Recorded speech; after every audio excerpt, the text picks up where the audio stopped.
2x2, 7 rows deep. And rolling up to the start-finish line.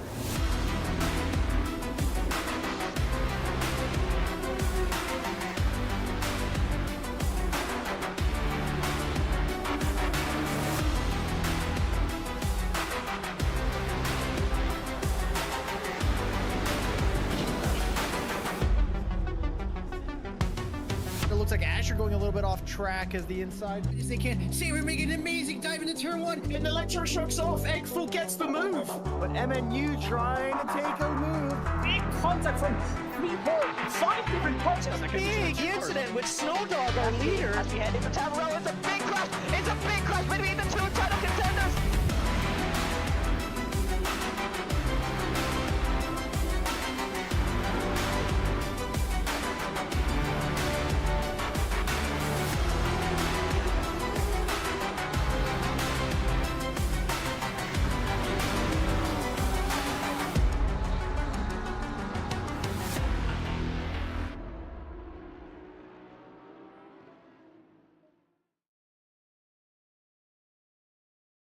And welcome everyone to 2025, a new year, and we are still on the 6th season of the Simufur GT3 season. This is round 3.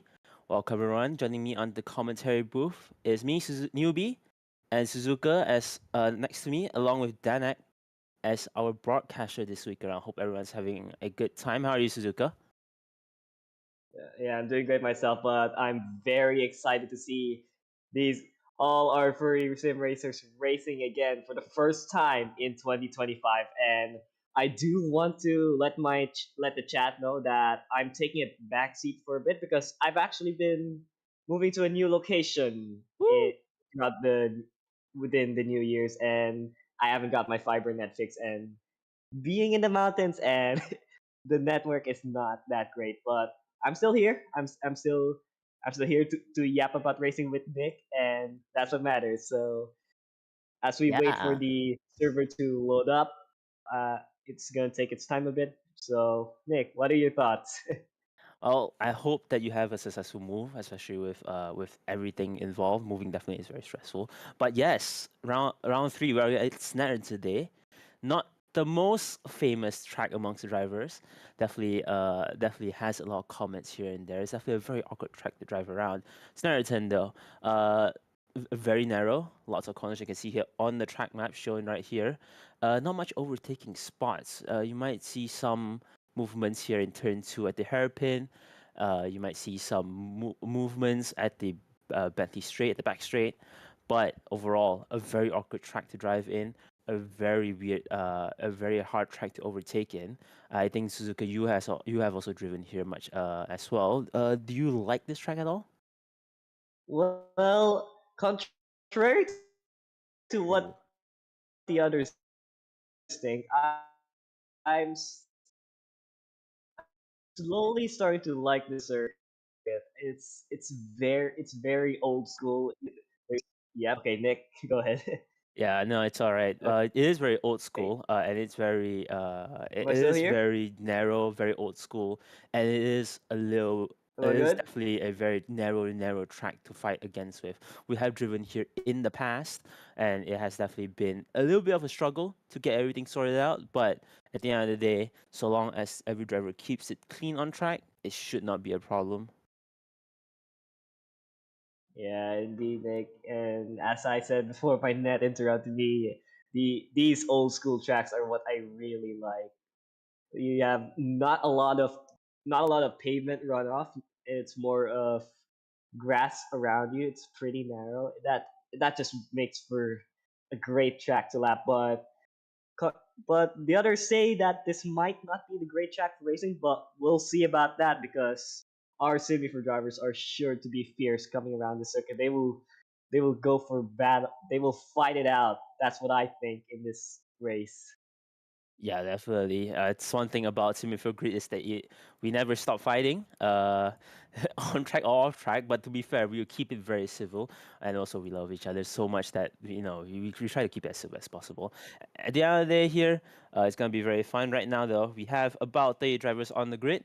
It's gonna be a very interesting, very long, very big grid for a very small track here. Though right now we're having a smaller practice for Code 50 from the racers just to keep everyone on track. We have new drivers here this time around as well. We have the likes of Fluffy, a new driver here, a new national driver that we have this year, Coda as well in the McLaren. We have a few new interesting faces here, so hopefully everyone's enjoying themselves coming into this big grid. And yeah, it's gonna be a very fun week to see how these drivers behave around this track. To see how these drivers just navigate through this amount of traffic in such a very narrow track. It's gonna be a very interesting race for sure. As you see, Boss going around turn one. Yeah, so yeah, I'm gonna try to take over here. Whereas Suzuka's having a little bit of an issue. Really, really mid-speed corner for that turn one. Yeah, it's gonna be a small issue with Suzuka here, but don't worry, we'll try to keep it as minimal as possible when Suzuka has these kind of issues though, but it's not gonna be too much of an issue. Rossi here, P6 in the Porsche. Porsche's notoriously not the most ideal here, given that Porsche's a little bit bouncy on the suspension, and with how narrow track limits are, we see grass on ACC here a lot, and when cars touch grass here, it gets very bouncy, especially in Snetterton. The British tracks are notorious for having very bouncy off-track grass patches, so it's going to be a little bit of a problem for Rossi so long as he keeps it in the track limits. It shouldn't be a problem. And I think, sorry that Suzuka's network has interrupted you. Do you have any comments about Rossi right now? Well, not about Velocity, but about the circuit as well, because this circuit's actually been the venue for round 1 of the iRacing GT3 series, and in iRacing, the physics of the grass are, I'd say, more forgiving than on ACC. Like, when you touch grass, it's not as bouncy. You can really skirt the grass just a little. So, with the grass physics of ACC, it's going to be much more of a challenge of trying to shy into the green stuff. That's what I say. Yeah, it's gonna be definitely a different mindset approach when it comes to different sims, and I think the suspension characteristics of ACC itself also lends itself to a very big challenge here in Snetterton, and I think that's mainly the big reason why we don't really like it here, is because of the amount of grass that you see on the edges here, and not to mention that we here as as drivers here in ACC, so have to worry about the fact that off tracks actually affect your tire pressures, and given how sensitive tire pressures here are in ACC, some of the drivers definitely do not want to get the tires all their pressures out. It's going to affect their grip over the entire hour stint. And speaking of entire hour stint, we are here for a 1 hour sprint race. We are required to have 1 pit stop for tire change. The drivers definitely have to make sure that they do it within the pit window. You're allowed to have tire change, you're allowed to have refuel, but you are required to do the tire change, and that's going to help reset any sort of issues they have with tires along this track, along the 1 hour session. But that doesn't mean that you can just push around and just burp all your pressures away, because they still matter at the end of the day. You just get one more chance because you're not messing it all up before the end of the race. So definitely a very interesting race to look at. And 3 minutes remaining into this practice session. It's going to be interesting to see how qualifying goes. Do you have any sort of predictions for what qualifying is going to entail this time around? I'm predicting, from what I'm seeing in the practice server, I'm predicting 2 favorites, Cerebine and RK. They have been consistently topping the timing sheets of the practice server. As we look at one of our newcomers, Martin Oliveira, who actually is known as Walkman in the iRacing GT3 series, and as you can see, they picked the Jag, which is a very interesting pick. Not a car you see often. I believe last time we saw this car was, I think it was Denak driving the car in season 4, was it? Or could it be dipping sauce in season 5? I'm not sure. The Jaguar definitely did. Denak did definitely drive the Jag for a while, but I think the last time Denak drove the Jag was also this last time Dipping drove the Jag. But at the end of the day, it's what Walkman really wants to drive here, so we can't really say anything about it. But then again, they are doing a very respectable 1:48.9 here, so they're just a smidge second off the fastest pace. So definitely still being able to be in front, regardless of the car that we have here. Definitely still very respectable. So it's gonna be interesting to see how Walkman ends up in this race for sure. Yeah, Martin Oliveira is very much indeed a skilled driver. Might I add, he was the iRacing GT3 champion, beating out Plasma by just pure attendance and dominating when Plasma didn't. So it's great to see Martin on ACC. I'm very much looking forward to see what he has in store for this sim. Yeah, it's gonna be interesting to see how if they have done their pit practice, if they've done their tire change practice. The pit lane in Snetterton is very notoriously very bumpy. So it's gonna be interesting to see if Walkman has done any sort of practice in pit entry as well. And also the fact that our pit speed limit is a bit slower, actually significantly slower than ACC than iRacing's. So that's why usually you see the likes of Plasma having stop-go penalties because they keep forgetting that we are actually slower here. So it's gonna be interesting to see how Walkman goes with all these kind of stuff. But they're definitely not the only driver that we have to take a look at this time around. So KD's back into this run. Zedor's be here in BMW, Sarabine, KD, Lappy, Vossi, Oirax. Definitely a lot of familiar faces here. And it's not just their first time being here in Snetterton. So some other drivers, they are used to driving in Snetterton. Some drivers, they are a little bit more tolerant, are gonna excel here. And I know for a fact that I struggle with Snetterton, not because that it's a very hard track. It's just more of the fact that it's a really hard track to take care of the tire degradation itself, because you're basically sliding those corners, and it's gonna be interesting to see how the Mustang is gonna handle. We worry about how the BMW is gonna handle the heavier cars. Those are gonna be a problem here. But I think Suzuka, you drive the Ferrari here, so it's not gonna be an issue for you. Do you have any teammates here that might have any issues that you see? I'm not sure. I mean, I think everyone's doing decently so far. Servine, of course, carrying that heavy GTR to the front, so big kudos to them for carrying that machinery. But overall, I think everyone's doing just fine here in the team. Like we're getting our cars in tune, etc. And that's what matters. We're just here to get to make it to the finish line, just to say, to make things more simple. And to add on that pit lane comment, I do want to add that the pit lane exit is going to be pretty risky as well, being that it shoots you onto the racing line. So it's going to be interesting to see how strategies and battles will play out with people coming out of the pit lane. Yeah, hopefully drivers don't get spooked, especially the newer drivers. For us, more seasoned drivers here, we're used to just being a bit cautious, and we know it's gonna be very annoying when someone gets spit out onto turn one out the pit lane. But that's power racing, so hopefully some drivers don't get spooked out. They don't do something that's unpredictable. At the end of the day, blue flag drivers are required to be predictable. You don't have to get out the way.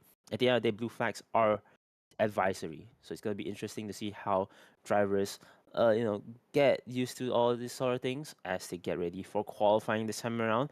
I didn't actually hear this in briefing. I forgot if the AM drivers are going out first or the pro drivers, Suzuka. Do you know about that? From what I remember, I think it was the AM drivers first. I think the Nürburgring was just a one-off where we had a huge track and not a lot of time, so we had that unique order. But now that we're in a regular size circuit, I guess it's business as usual. So from what what I remember, AMs are the first to come out, but I'll be proven right or wrong later on. I think as green light has started for the qualifiers, we're gonna see whoever is the first to come out on the pit lane will really tell us. But for now, we're just gonna wait for a bit as things settle down, as the timing sheets start to come alive, and it's gonna be the AM drivers that are going out first. Looking at Lappy's Mustang right here, so a very interesting look to see. And the drivers of RRP are gonna be strong here, I think. but it won't be the only M drivers this time around. Our our M class has increased since the last time we talked. Now we have more drivers to fight around for the M champ other than Huang V and Lappy. So we got Dirk, JPEG, Koda. Koda's in the is Koda in M or Koda in Nationals? Snowy, Quest in Nationals, Fluffy in Nationals. So definitely more drivers to contend around this time round. Yeah, we got more amps coming in here last time compared to last time where we only had 3 finishers, if I'm correct. And yeah, and as you mentioned, we have 2 new rookies here on the grid, Quest and Fluffy making their debut here on Simufur. So great to see these newcomers, and if you do want to join on the racing action as well, do feel free to join the Simufur Discord at discord.gg/Simufur. You could be one of these drivers racing it out, just having fun out there on the racetrack, and we hope and if you are indeed interested in racing, we do hope to see you there on the grid. Yeah, and we're about to go on board with Lappy this time around, coming into Snetterton. It's gonna be interesting to see how Lappy's gonna deal with, all the undulation stuff, and coming down into turn 1, strong on the start finish straight, making sure they got a good exit on the last corner, just so you can get a not compromised exit for turn 1. Coming down here into Riches in turn 1, break at about this the turn corner, the turn mark there, coming into strong into the double right-hander, double apex before coming to the apex of Montreal. Very strong hairpin here. We gotta make sure you got the power just right though. If not, you're gonna lose out a bunch of time here on the exit as well. Make sure you don't go out wide, or else that's gonna be a track cut. Coming down into Palmer. Gotta hug the inside. Make sure you're not too greedy. If you do out too wide, you're gonna go out wide here. Make sure you don't touch the grass there, or also lose a lot of pressure, lose a lot of time. Coming down into the hairpin, break at the 1 board. Before the hairpin, hug the inside. You see the bar and the ball on the inside. That's the indicator for the apex. Power down through strong, coming into the right-hander or left-hander Hamilton. Pretty brave. You need to be very brave here. Also gonna lose a lot of time. OGs. It's a really weird name for this hairpin, but people usually get caught out here because people think it's a right-hander right, but it's more than a 90-degree right-hander. But be careful. With Williams. Before the start finish straight, a very narrow, very bumpy per sector before you get chill and relax here on the start finish, the back straight here. But coming down into Brundle and Nelson, these 2 corners are usually what people get caught out on, making sure they break just right, or else you get a track cut, or else you get speared off into the off track as well. So it's going to be nice to see that Lappy has done a really good job here. Bomb hole, make sure you break a little bit, turn in, and now the very long corners of program. Make sure you cut all the way inside. Be patient, break really hard here to Maurice, and that will be the lap at Snetterton. A very challenging track here, as you can see. Bumpy, narrow, and that's exactly why people don't really like driving here, but that's exactly why it's very challenging and pretty fun and satisfying to even get a lap here. I do quite enjoy the challenge indeed, and yeah, as you saw, Lappy setting a decent time on the board, but that already being beaten by Dirk in the Blue E Ferrari there, standing as one of the contenders for provisional pole for now. But I do have a feeling our usual leader, 1B, will be taking us as well. But 1B right there, 3rd for now. It's going to be an interesting fight to see between these 3 for top honors in the AM class. Yeah, Huang V right now, a 1.1 second gap towards Dirk. So definitely Dirk in the Ferrari, definitely more comfortable with this track. Definitely the Porsche, he definitely struggles a little bit more than most most tracks because of how bumpy this track is. It's definitely not a track for cars that require stable suspension. But if Huang V is comfortable, stable, and not having any sort of issues with track limits, I think it's going to be interesting to see how they just keep you on track. At the end of the day, we have an hour to race here, so as much as being fast here can get you an advantage, making sure that you will survive the entire race given how tricky the off-tracks are here, it's going to be a good thing to just keep it alive and just finish it for the whole race. Fluffy here getting their laps in. Hopefully they're able to get their lap in. It's going to be their debut race here in Simufur, hopefully they enjoy themselves and hopefully they don't get too overwhelmed by the grid size here. We currently have about 32 drivers on the grid, so it's gonna be not the most easiest grid to deal with. Not to mention the fact that you have a very big pace gap as you usually do here. The pro drivers are doing pretty fast times, whereas the M drivers usually are a few seconds behind, and with such a small track, it's going to be a problem for overtaking. And hopefully, things go right for the JPEGs here. A 151, not the fastest time, but you know, it's pretty good for it. What do you think about it? I think it's a decent time. Well, I think JPEG's one of the more consistent drivers. Like, they may not be the best in terms of qualifying, but they do get the job done. They just drive out there and survive, and that's what I believe is the important thing here in Snetterton. Survival is key. Yeah, survival is definitely key here as we hopefully get Suzuka's internet back online. But for now, survival is definitely key for these drivers. JPEG though, usually, you know, in the mix of things, but doesn't mean that they can't survive it. It's just gonna be a problem for them to keep our palms with how level this track is. But should be alright there. As time starts to count down, we only have 3 minutes remaining for the M drivers here. But so far, Latvia in P1, Dirk in P2, Kwamvi in P3, and Wolfing just set a time for P4. Overtaking Quest in P5, Snow in P6, Fluffy, Dawafi in P7, and the last of the M drivers that have set a time here in P8 is JPEG, who currently still have Coda, still trying to set a time here at the bottom, as well as Casp, both having issues. It should be alright for them.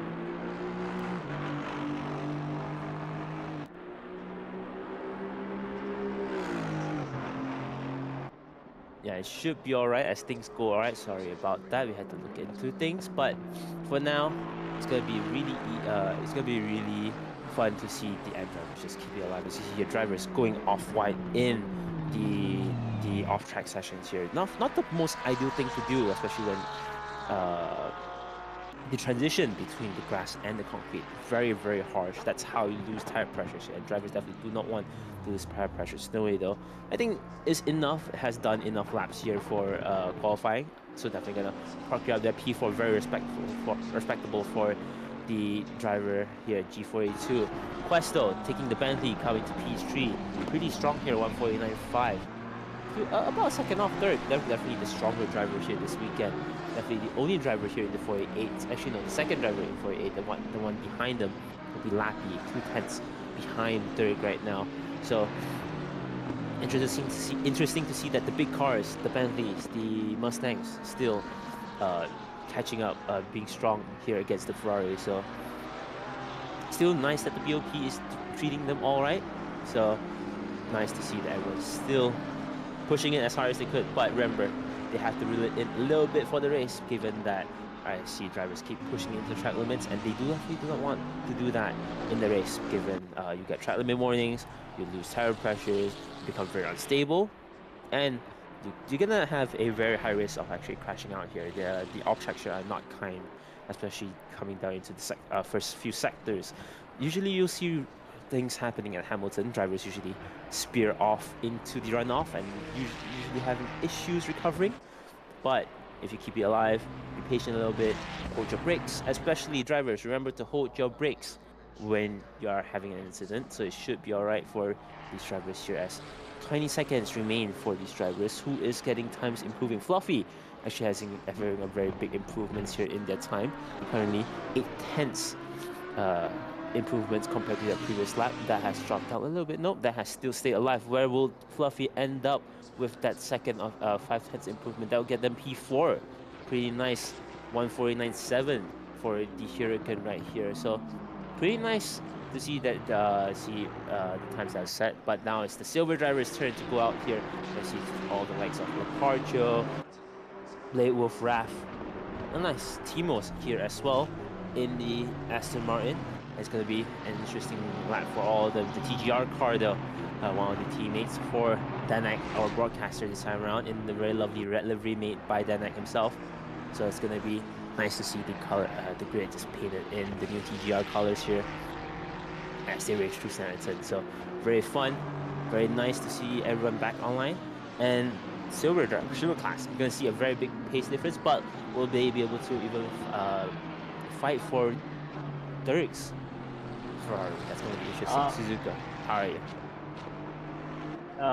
So yeah, again, living in the mountains does have its upsides and its downsides clearly, but but summarizing and qualifying, it looks like it's third on pole, and now we're just focusing on these guys, the silver class drivers. Now, of course, our title favorite Leparcho, they have been very quick. They've been a long way off the silver field, but sometimes unfortunately racecraft can hinder them just a little bit. But Parcho continues to be one of these favorites for the silver class championship.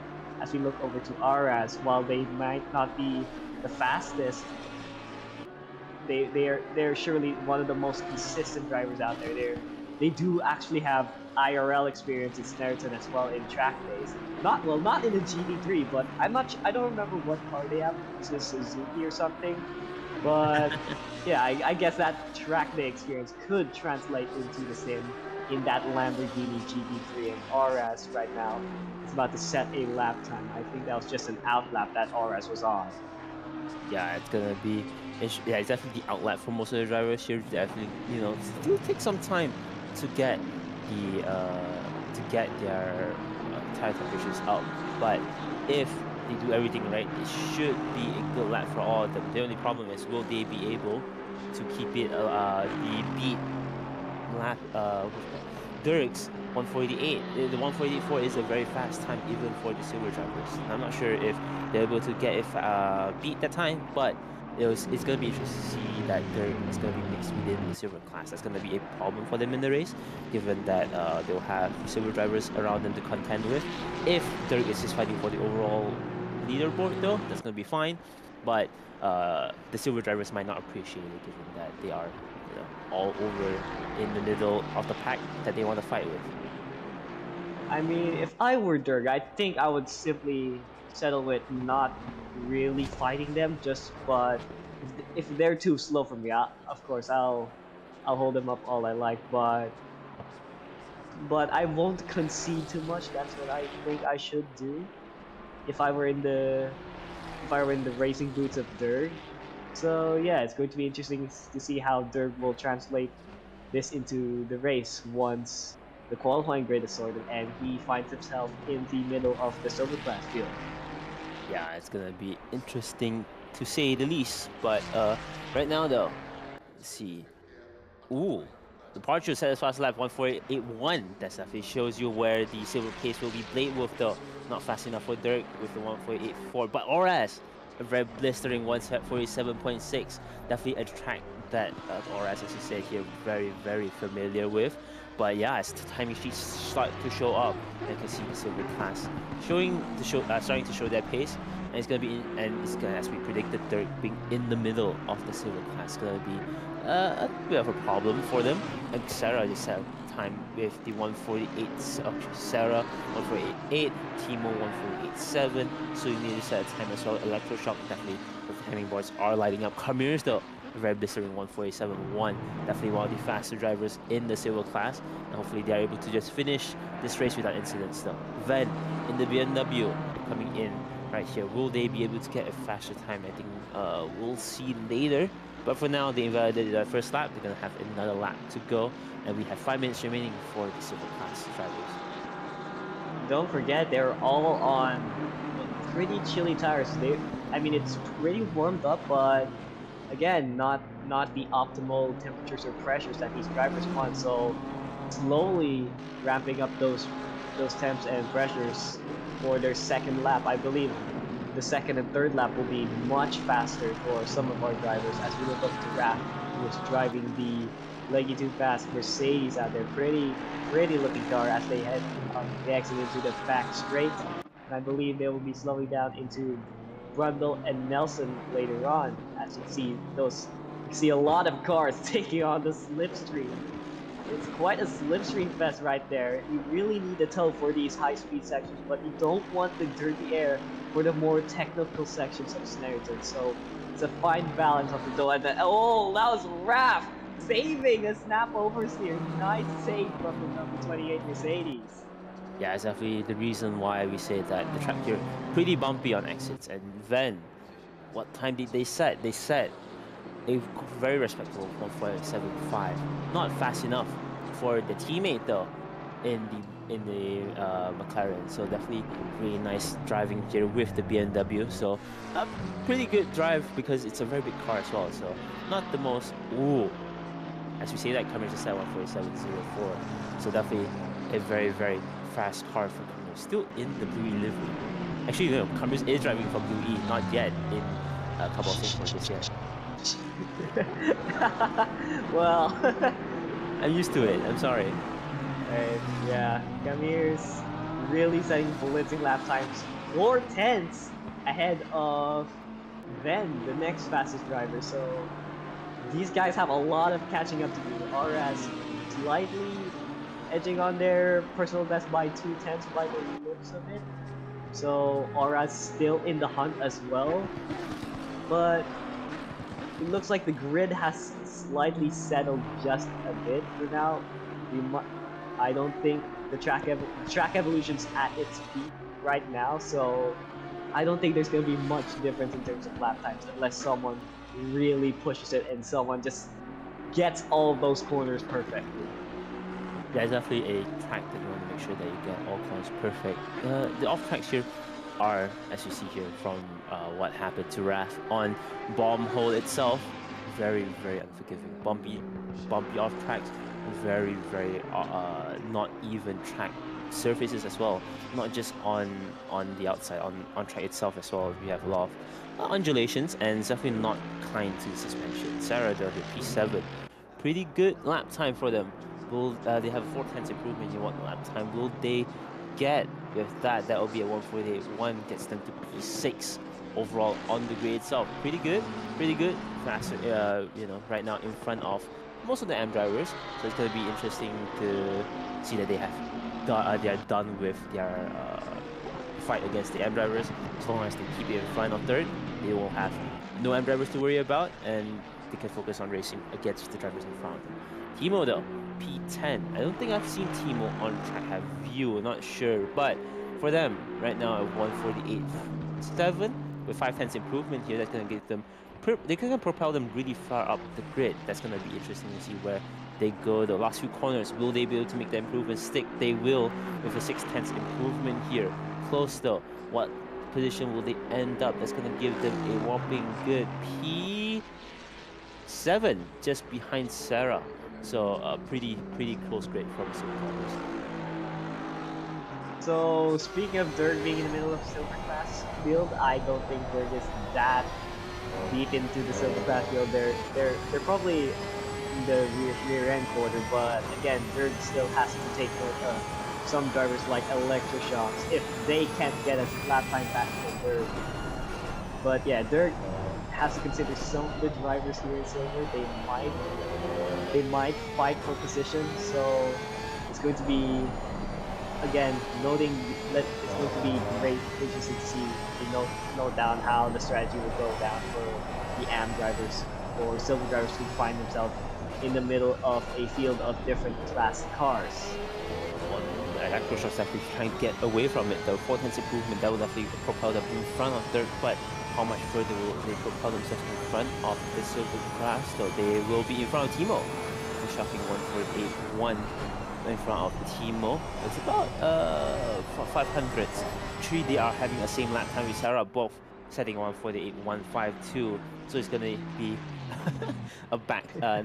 the same lap time for both drivers. That's gonna be interesting to see how timing sheets just settle for these both of them. I think the first driver who sets the lap time first gets the leading position. So I think Sarah has P6 ahead of electroshocks, despite them, as you say, having the same lap time. Here's Timo. Oh, that was not a good final corner. Let's see how that damages their lap time as the pros start rolling out. Timo is going to go up into P6, just close. But here come the pro drivers now. Yeah, it's up to the pro driver's turn. Timo, though, just now just slightly got under the 48, so definitely a very big achievement for them to finally surpass the 48s. The last driver to surpass the 48s, actually, because after that, it will be all in the 48.1 and above. For now, though, the pro drivers are out swingly, as we're focusing right now, in the G42 Aston Martin. It's going to be interesting to see how Swingly handles it. The VR drivers are not going to be having a fun time here, having to render all the issue drivers around this grid. Not to mention the fact that how flat this track is, you're going to have issues looking for the apexes for most corners here. So not the most ideal track for VR drivers, but that's why we're all here in the pro class. We all are able to handle it, so hopefully Swingly is able to handle this sort of issues in ACC. Yeah, the pro drivers, they're really used to all the things behind racing. Whether they're esports drivers or just like people who develop the talent to do this with such insane pace. The pro class drivers are very quick. You and I can attest to that. We three in the broadcast team are all pro drivers, as we see RK out on their outlap. Now this is going to be, I predict this is going to be a blitzing time, because RK and Sarabine both have been topping the timesheets consistently when it comes to the practice server. They've been on it throughout the whole weekend, throughout the whole holiday break. Yeah, it's very interesting to see how the drivers will, push how hard the track limits are. RK still, I think on the outlap, they didn't push as much wide for the apex still on the hairpin. So maybe a strategic choice, because you don't really gain much on the exit of the hairpin. But for now, coming down into Agostini, a very weird track corner name, but yeah, very very nice to see that RK, pushing the limits. Oh, a little bit of bounce here and there. Definitely Was that not the within most. points? Is that still within track limits? I can't see it right here, but for now, definitely pushing it as much as they can in to get most. It's still a valid lap. Sick. For now though, pushing it as much as you can. Right now, the timing sheets right here, pretty strong. Right here in timing, still running in pretty fast. I got a feeling they might actually get P1 here, but Sarabine in all of this, I think still fighting it as much as it could. Arcado in the Ferrari pushing as hard as they can, coming down into bomb hole, making sure you don't touch the inside as Araf did, making sure that they don't spin out here and just throw away the lap here. Koram just hugging on the inside as much as possible, braking about between the second and third bollard before you get into a very good exit here. Very nice exit from RK. That's going to be a very respectable lap. Well, will they end up? Will they be in the 46s? Will they be in the 47s? The time will be a 46.6. The first drivers to crack the 46s here right now. But where will Sarabine end up? Azure couldn't even beat it with 47.1. KD with 47.3. Where will Sarabine end up? Sarabine will be just behind them, but where will they be? They will be a 146.5. Will be the fastest driver that we have here in this grid right now. Really close right now between these two. As I said, they've been the ones that were topping the timesheets in the practice server. As you see, Oily Rags going through I believe that is sector 2. Yeah, that is the back straight that they are approaching right now. They haven't set a lap time yet. They're about to set one now, but the Blue E Ferrari charging down the back straight. Oily Rags now has to settle for the Brundle Nelson, a really tricky combination that catches out a lot of people. Will Oily Rags go through quite cleanly? Yes, he does. A bit of a clip on the sausage curb, but they don't reach the track limit, which matters the most in this qualifying session. Yeah, it's definitely not the most ideal lap, given there are some errors, especially in Nelson. Nelson actually gives you a lot of time if you nail it right, and loses you a bunch of time when you don't. But right now, Oily Rags, not sure where will they end up, but it's gonna be a very good, respectable time, hopefully, as they coming down into the back straight, into the start-finish straight. That's gonna give them a 47. Where is he? A 47.3, pretty good. Yeah, pretty good. RK though, right now, 2/10 improvement from their previous lap time. That's going to give them enough time to be in front of Cerebrine, what time will they set? They're gonna set a purple lap of a 146.4, just 1/10 in front of Cerebrine. Azure though, coming out of nowhere with 146.3, gonna be the driver to be in front of all the Blue E though. Cerebrine's gonna have to answer for all this to make sure that Blue E gets a three class pole position. It's gonna be interesting to see if Cerebrine's able to do so.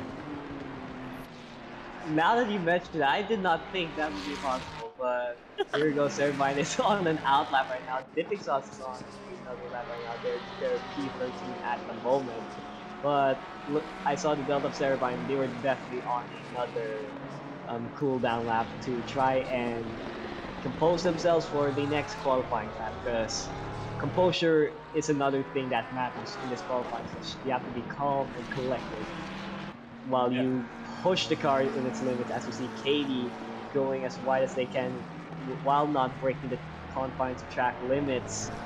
That McLaren going around the track smoothly, clipping the grass just so slightly, but not too much that it damages their lap time.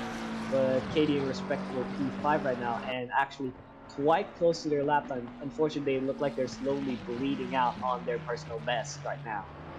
Yeah, and you see here, all the top 3 drivers have... Ooh, that's going to be a lot of time lost for Cerebrine. That was going to be a 3/10 improvement, but for now, I think they're just going to have to try again. I was going to say the top 3 drivers having improvements in the lap, and right now only RK has improvements. RK is going to be the next driver in line to get a big improvement on the lap time. That's going to be a sub 46 lap time.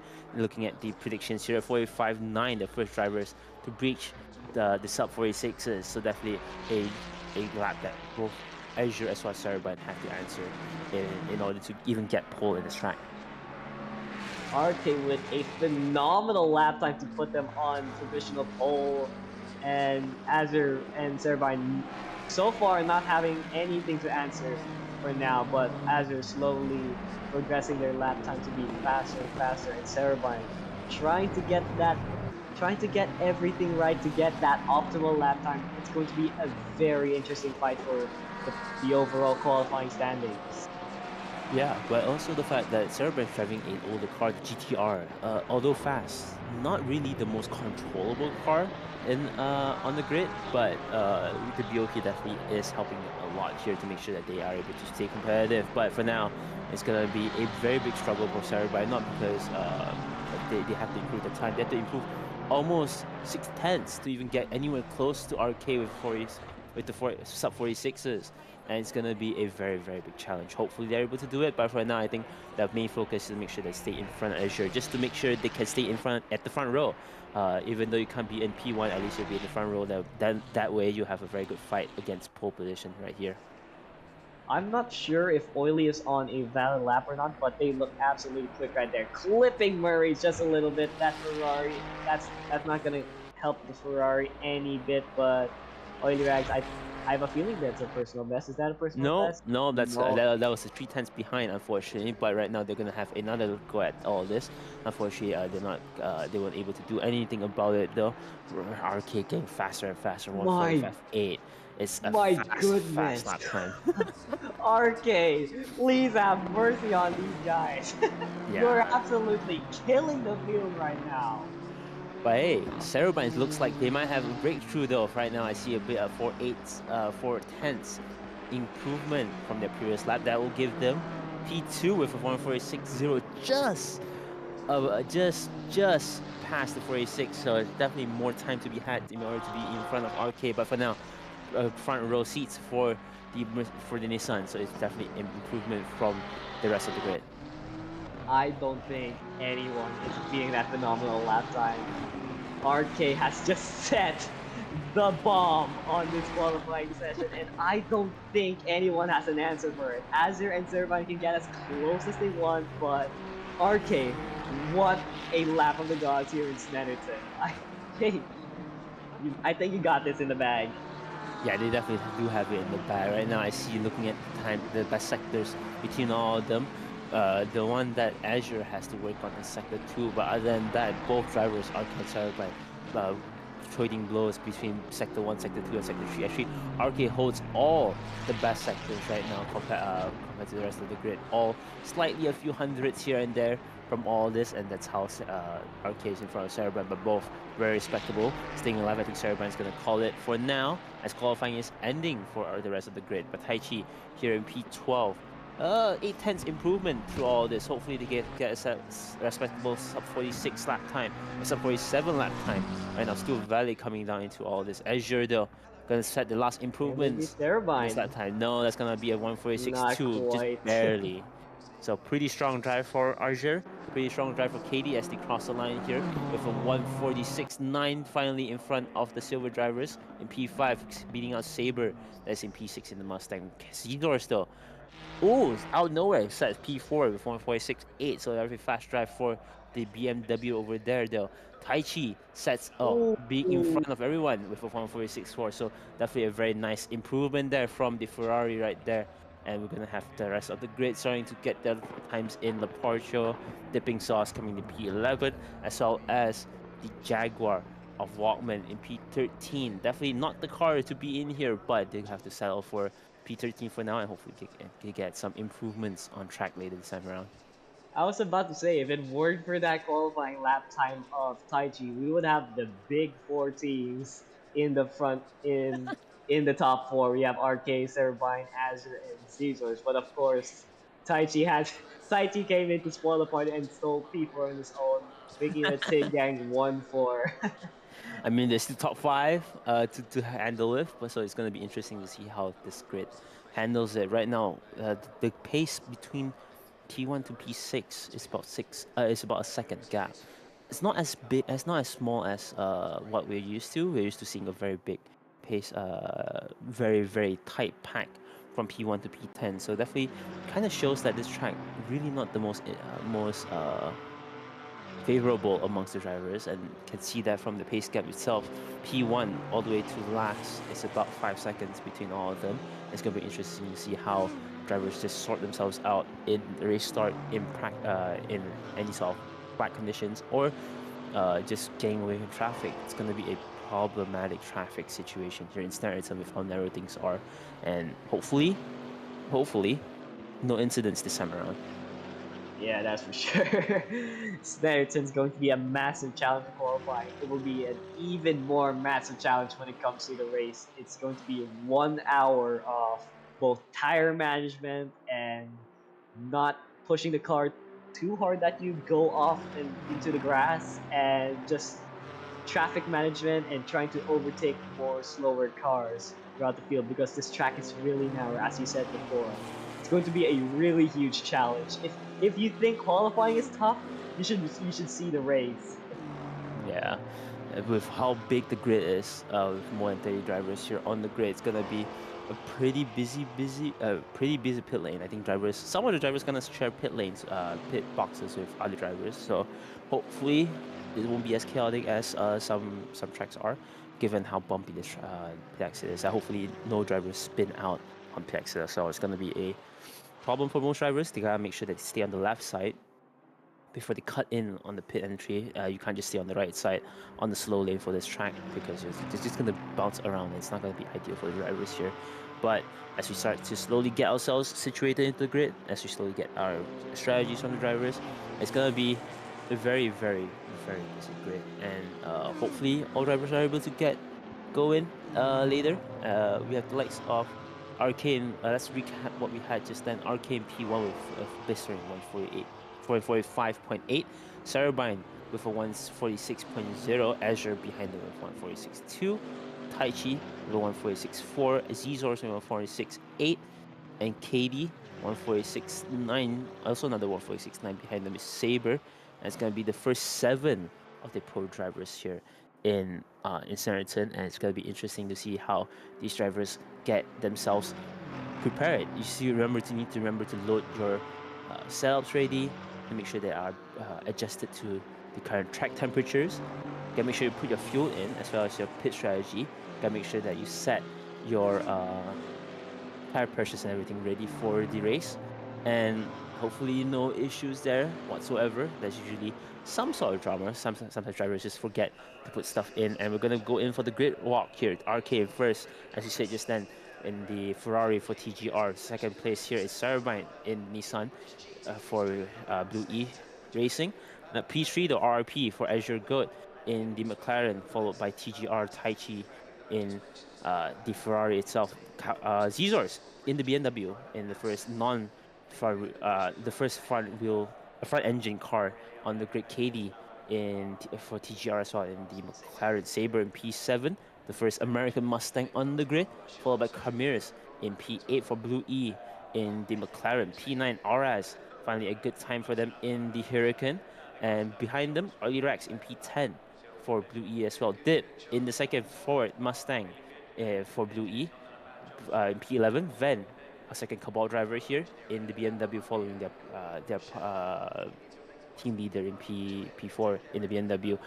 Walkman here, the first Jaguar on the grid in P13. Departure, P14 in the TGR Ferrari. P15 gets Blade Wolf in their usual Aston Martin. Hopefully they have a very strong race here. Vossi here in P16 in the first Porsche on the grid. Definitely not the most ideal car to drive here. Timo in P17 in the Aston Martin. Strong drive for them. Hopefully they have a good race here. Sarah, the first AMG in the grid with Off Racing here. Hopefully not too bad off the track with the downforce they have. Electroshocks in P19 in the second Porsche, followed by Swingley in P20 in the Aston Martin. P21 gets to see Dirk, our first AM driver in the Ferrari, followed by our Lappy in the Ford Mustang in P22 by RRP.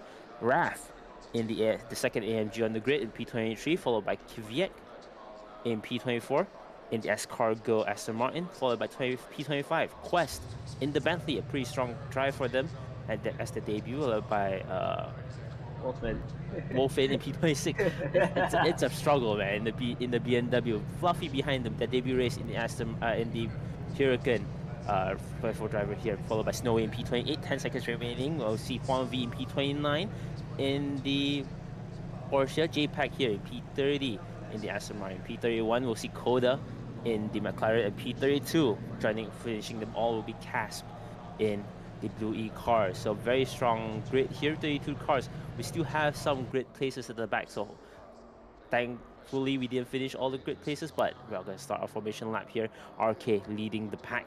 As all this, make sure that everyone has their tires warmed up for the race. I did want to correct you for the first front engine car in the grid, and that's actually Sarah. Oh, right. You mentioned about that part. Yeah, the GTR, the front engine car. But yeah, the cars are rolling out here on the narrow circuit that is the Snetterton 300 circuit. And again, in terms of the race start, I think it's going to be really close. Like, RK has the advantage of being slightly ahead, but Cervine has all that power, and we all know that Ferrari not so good when it comes to race start, so it's going to be very easy to see who comes out on top into turn 1 and turn 2. Yeah, it's gonna be a fight for turn 1, definitely for sure. Right now, RK though pacing the whole pack. We still have drivers still are required to follow their pace gap anyways, but it's gonna be a good time for drivers to heat up the brakes, heat up the tires, and just get everything ready. Some drivers might weave for the tire temperatures, some prefer not to. Definitely not the good time to scrub your tires though. You can weave for tire temperatures, but when you scrub it a bit too hard and pick up too much dirt on track, you're gonna have issues on the race start, and definitely not ideal for the race, because your first stint you're gonna have not the best tires for the race, and you're gonna have to pit in pretty early for tires just to make sure they stay on pace, and definitely not the most ideal strategy here. Usually drivers want to make sure they pit as late as possible just so that they don't get any much traffic here, but that's really up to anyone's game to make sure they get the right strategy, because if you don't do it right, you get stuck behind traffic, and it's gonna be a very annoying race for the remaining last stint for your race here. Well, yeah, while it is pretty tricky to overtake a circuit, it's not to say that it's impossible. Like, there are a few good overtaking opportunities in this circuit. It's just a matter of how you use it and when you use it. Yeah, definitely. As you said here, definitely a lot of overtaking opportunities. But the problem is, you really want to force an error here. Not you don't really get much margin here, especially the runoff here is not ideal for most drivers. And once you're out there, it's gonna be, as you can see here. Oh, there is some real issues. I think that's Casp in the background. That's With not real gas. That's the issues. McLaren. Who is that? I didn't notice that. But yeah, as you can see here, just spinning out. Yep. Yeah, they spun out, trying to warm the tires up. Yeah, I guess Marcus Ericsson took a hit on someone tonight. Oh, what was that? No, it's just I drivers swear. getting. I think they're going double far right here, getting ready for the race here. Though, RK has the advantage being on the inside turn one, but will Saraban's Nissan able to just overpower the the the Ferrari? I think that's usually the case, but it's now time to see who is able to get the better exit here, side by side. Everyone getting ready for round 3 of the 6th season of Simufur GT3 Championship. Who will be the one to win this time around? Are we ready for everyone? Get ready. And it's gonna be... Where's the green light? Where's the green light? Where's the green light? Green light! And away we Go, go. go, go, go. Cerbine with a Cerbine. great start there, toe-to-toe, coming into turn 1. I think Cerbine has the, but Ark has the inside line. Cerbine going around the outside, they touch a bit, but Cerbine still wrapping around the outside. That is very brave for the number 57 GTR. And we have massive, someone's going wide into turn 1. It's really carnage out there as Andrew goes on the inside of Cerbine. And that's Cerbine dropping down a position. Utter chaos. Everyone's going wide. Oh, there's a massive crash in the hairpin. And Asher and Cerbine still fighting it out. It's carnage everywhere. My goodness. Yeah, it's gonna be insane. As oh, is that? That's a That's full a full course course yellow. yellow. Is that a red flag? Since everyone Looks saw, like I a think red that is flag. gonna be a flag. That is gonna That be a looks red like a red flag. Well, that is not the best scenario here, as we see here. A lot of things have happened. The entire timing sheet has lit up. So it's going to be interesting to see that. We might have a full race restart. But while we wait for that, we're going to see what has happened the entire race, though. So it's going to be a very weird restart for later. But, ooh, I don't mind that. It's a server restart, so we can't even see the replay, unfortunately. But it's going to mean that drivers get to get a second chance in all this. Hopefully less issues this time around. Fingers crossed. Remember, drivers, you'll have entire hour for this race. You don't have to win it all on round 1, on turn 1. So you definitely have to be careful on race start. Make sure that you don't get much incidents. Definitely not the best start from the grid. So hopefully they get to sort themselves out for the second time. Please, guys. No heroics on the opening lap. That was a lot of chaos in turn 1. I swore I saw a red Ferrari going out wide into turn 1, and in turn 2, it was utter chaos. Well, anyways, the red flag has been thrown, and we're having the race restart. That means that drivers like Cerbine and RK can recompose themselves and think about what they will do for the race start once again. But that was a massive moment. That was oily rags involved, wasn't it? So not something sure. happened in the front as well. Yeah, the mid pack has always been a problem for most drivers because the drivers behind definitely want to get past the cars in front, but the cars in front can't just plow through everyone. So it's gonna be interesting to see what has happened later. I think we're gonna have a small review to see what has happened between the drivers past the race. But for now, you know, everyone needs to remember that they need to brake a little bit earlier, especially when they're in the train. So they make sure they really have to do that, or else they're gonna have a second going of what has happened just then. But hopefully, nothing will things will sort themselves out, and some of the drivers, you know, won't have any much issue. Koda though, just now spinning out in warm up, definitely gets a second try to not spinning out. So it's I think that's a blessing for them that they have a race restart. But for the rest of them, you know, it's gonna be like, oh, all this again. Cerbine though definitely has a second try in making sure that they are able to get P1. Do you think they're gonna drop back again this time around? We'll see about that. RK has the inside line because that's going to give them a huge advantage into turn 1. But as I wanted to say, turn 2, massive concertina effect, guys. Guys, come on, think of the concertina effect. I mean, to be fair, some of the drivers are pretty new here, so it's gonna be it's their first time seeing such a big grid and how much margin you have to give for the drivers. So I think they just got a wake up call that they have to brake really early, and they can't just rely on the drivers in front. So we're gonna have another formation lap. Drivers are able to regain themselves, re-rom the tires, hopefully get themselves situated again for the restart. I see a missing driver on the grid here, not sure who's that. But it's gonna be maybe a pit lane restart, maybe not, we'll see. But RK leaving the grid, and so is the rest, ready for a second time around for the formation lap here in Snetterton. And as you said, big grid, little circuit. It's inevitable. There will be lots of drama happening, lots of collisions. So it's the driver's responsibility now to mitigate those damages, to try and survive, try to keep their nose clean coming into the opening lap. Hopefully, I hope these guys learn their lessons from that messy race start. It was definitely interesting to see how the amount of exclamation marks that we see here on the side of the grid. But at the end of the day, rubbing is racing, so it's gonna be pretty fun to see a more cleaner timing sheet this time around, as we see most drivers slowly getting their pace back, but a slow formation lap for sure. Slowly though, getting all their pace back in, getting stuff in as we get a little bit of technical difficulty, I think, as we go into intermission. But we'll definitely be ready for the race start. For now though, we're just gonna relax a little bit, get things done, and we're back here. But warm up, very crucial for some drivers. Hopefully drivers realize that they don't get much temperature weaving here. The most important part about warming up in ACC is to hold the brakes. The brake temperature itself will be enough to heat up the tires for you for a restart. But moving too much definitely is not the most ideal thing here, as you see here. Just now, driver of Coda spinning out a little bit on the exit for warm-up.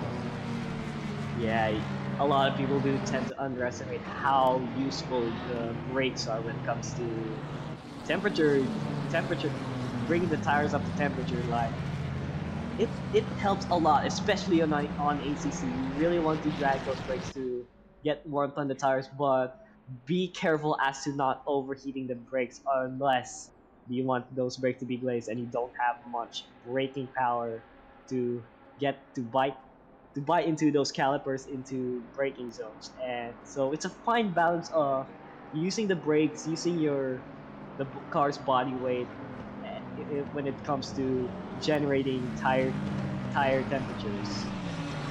Yeah, but also the fact that it really depends on how much brake ducts you give them. Some have more cooling, some don't. I realize that most setups actually don't have much cooling in brakes. I feel like that's one thing that people usually underestimate is the amount of cooling that you're required to have for these brakes. But for now, the drivers double file for the race start. I think Suzuka is gonna have another go at this. Hopefully things go well again. But I think it's gonna be a run for Cerebine to make sure they keep P1 again this time around. If the mountains bite my internet once again, ironically, it's not me biting the internet this time. Anyways, It's the Dragon's turn to block your internet. Hopefully we will get racing once again in 2025, and for the race restart, for the first race, that collision of the did not year, happen. yes. Anyways, the first race of 2025 hopefully will go underway as the green flag gets ready to be waved. Green lights. And it's green. It's Cerebine looking toe-to-toe with RK. But RK's got a bit of an edge coming into turn 1. It's Cerebine wrapping around the outside. Cerebine, can he get the move done? Yes, he can. Cerebine defending to the inside immediately coming into turn 2. What a move from the number 57. It's a spin. It's a spin. Cerebine confronted by RK. That is Cerebine being punted by RK after taking the race lead. That is an unfortunate case and definitely will be looked at by the stewards. An unfortunate case for Cerebine there, being tapped out by RK in the race start. Yeah, definitely not the best, but as you can see, incidents all over the back here.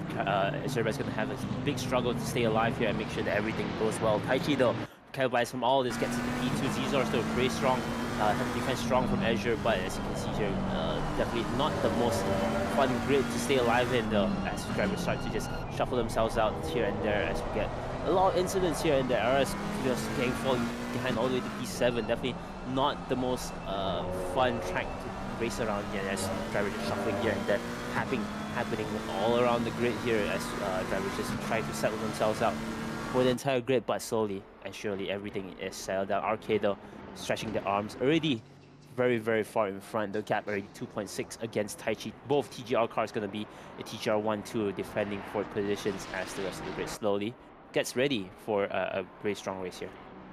I reckon RK might have picked up some aero damage from that contact with Cerebine, but the Ferrari pretty sensitive. It's very aerodynamic dependent, just like the McLaren, so it's going to be interesting to see how that cap will affect their lap times. Anyways, we see a lot of chaos in the back there.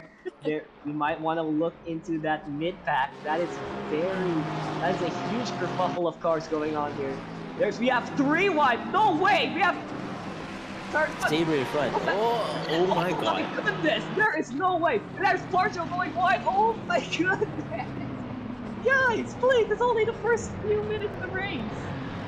Here though, getting the best of all of them, though keeping in P7, Walkman behind, though definitely is not really happy with all the fights that are happening, but definitely respectable for all drivers here. P7, P8, P9, the Walkman as well as Saber all pretty strong here, keeping it alive. Wasi though in P10 getting ready to pounce whenever things go south for the front of them though. The entire grid as well as Laporcio almost getting on the inside of Blade. Definitely not the best move dive there right there, but Blade keeping it strong in front of Laporcio. That Laporcio definitely wants to get into P2 of the silver class. Definitely going to be strong here, but everyone's just here making sure to stay alive, stay ahead, and it should be fine for the rest of the race. The Camirs in P18 right now. One of the stronger drivers have fallen behind 9 P18. Slowly has to climb back up though.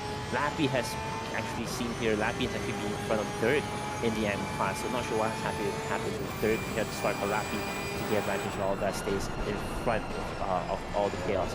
Right now though, we have 3 drivers on the time machine that you can see here. There's at the back of the grid, Kivier in P24, Oily Rex in P25, as well as Cerebine in P26. 3 pro-class drivers already behind in all this incidents. Hopefully they're able to climb back up, but that's going to be the easy run for RK if Cerebine's unable to get through all the traffic in front of them. Well, Azure goes here, bringing on a challenge to Taichi, one of the Taegang drivers. They definitely want to break that Taegang wall too. They do have the fastest lap right now, so they're on a mad dash. Azure, one of the quickest drivers here in Simufur, so it's going to be on the lookout for him, because Azure, they will do whatever it takes to get a win. Oh no, that's JPEG. I think that is Brundle and Nelson. That's the Brundle and Nelson confidence they need. I wonder what happened, because they went really wide as they head into Brundle. It looks like they don't have a lot of people around. Oh, that was a bit too fast coming into Brundle and JPEG. You make it. Very close one. Need it. JPEG just making it, not hitting that bumper and giving us a flash of that rear wing. That provides us the truth. Anyways, Azure go still on a mad dash, really on that rear bumper of Taichi, really trying to get a sniff off and trying to make the number 324 Taegang Ferrari crack under pressure. Azure's just pressing all the buttons right now, trying to find a way to get past Taichi, but Taichi not giving up by the looks of it. Yeah, they have to find a way through the faster section stuff to get past it. The McLaren is strong on the straights if they get able to get a good exit, but for now, with Taichi in front of them, Azure definitely can't get a very good pace on exit, but they definitely have to find it, or else they don't really have a spot to overtake here. Oily Rex though has overtaken Kwang V in the Bluey car, but Kwang V trying to take a look, not sure why, but stays alive. Oh, what has happened with all of them? What is wrong with all of this? There's another spin for Cerebine, not sure how they're going to rejoin through all this. It's going to be a good rejoin for Cerebine, not sure what the incidents are between all of them, but it's going to be not the most, that's not the most ideal move by all of them. Cerebine. What the? I guess we're looking at openers, but yeah, not a good day for the number 57 GTR after qualifying the front Oh row. no. Yeah, unfortunately, I don't think two go into one there. I'm sorry, buddy. Yeah, unfortunately, not the most confident grid to go through all of this, actually between the M drivers. So, unfortunately, I think Cerebine is definitely driving a little bit too much on the anger. Definitely has to chill out a little bit, make sure that they get their bearings right, or else they're gonna have issues here. RS though finding RS. actual shots from P12 side by side through the mid sector 2 corners here in the track. So definitely a bit of a RG moment there. RS, Sarah as well as Electro Shock. 3 drivers fighting for P12 in this race. So gotta make sure they sort themselves out, or else gonna have some issues here fighting for a pretty narrow track. Yeah, I swore Auras was a bit higher up in the silver class, but right now they're around the P4 in the silver class. As we saw Katie take a peek inside, Zizor's inside, but for now I think everyone's just getting composed, trying to keep things civil. Let's not go RG varsity now. We've already done those heroics on the opening lap. So now it's just a game of survival, game of patience, just trying to manage the tires, etc. Seeing how you do in the long run, and all those kind of stuff when it comes to racing. But again, Azure is quite close on the heels of Taiki, but again, Snetterton not a quick circuit. Oh, that is No, was oh, that? Nope. no, it's the single The line. timing Sounds, sheet. yeah, the Timing timing definitely does show that there is some fighting between the two of them. Taichi are still defending hard against Azure. Will Azure get a good exit on the hairpin? I think that's gonna be a thing to see. But because of the two of them fighting, Zizors and Katie already at the back of the grid, and Taichi definitely is the cork in the ball against all of this. So hopefully they're able to stay alive. If not, I think there's gonna be 3 cars hounding for that position once Taichi makes a mistake, and definitely not the best time to make a mistake here for sure. An exit here definitely will be very, very, very unforgiving, as you see here. They're having issues, I think, spinning out. Oh my god, what has happened? That was a massive off between I think that was Raph as well who joined in on the shenanigans in, I believe that is turn 2. Yeah, that is turn 2, I guess. I wonder what happened here coming into turn 2. Oh no, don't tell me. Oh. No, unfortunately it was, Raph just tagging. They're just catching them by surprise. Then that just cost them the AM class lead. So unfortunate for third.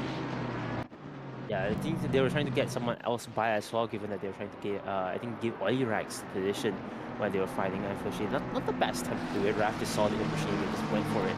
That's definitely not ideal for all drivers involved, but there's power racing and just gotta continue, I guess. We still have 50 minutes remaining for this race. It's already 10 minutes in, and there's so many incidents and so many moments already in this race. It's gonna be a very, very, very busy session for the stewards, and I don't want to beat them this time around. Right now, the Cabal, Sim Sports, Zizors, and P4 fighting for positions with KD for P5 as well as Azure for P3. Trying to stay alive, make sure that you don't lose all the tire pressures here for Snetterton, or else you're gonna lose a lot of grip. Oh, that's gonna be a tag from Zizors. What has happened there? I think it was Katie running into the rear end of Zizors, but thankfully Zizors making it out alive. Turn 2 catching out a lot of drivers when it comes to the Constantina effect. Yeah, I think they kind of had Azure stopping in the middle of the track. I think for Taichi, I think that was a small incident in front that caught KD off guard, but hopefully not too much damage between the two drivers. Thankfully, ACC's damage model is a bit more forgiving than Racing's, so definitely good to see them still staying alive and still pushing it through. Kamirs though, right now in P15, push hard to make sure they stay in front. Going to have to overtake Sarah and a few others to make sure that they can podium positions for the race, because they were previously P1. They definitely have to catch up to make sure that they get their pace back for sure. Yeah, as we see Sarah Vine slowly trying to make positions. That was the inside of 1B. Great move. That's 1 position up and 23 to make if he does want to get his championship hopes back up. But it's going to be really tough for Sarah Vine right now, as they have to climb the field from those incidents, from those 2 incidents that cost them greatly. Dropping 21 places, that is just unfortunate.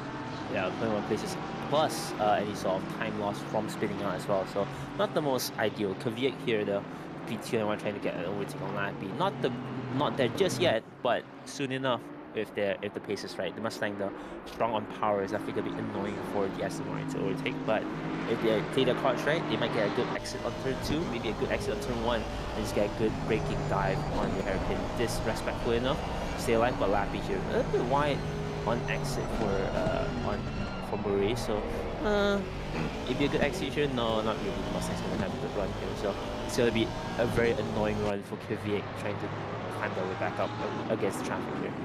Oh, is that Cameron's going down the inside? Oh Oh, my no! Oh, Cameron's with a brave dive. Oh no! idea. Not again! My oh, Sarah was almost onto her side. My goodness.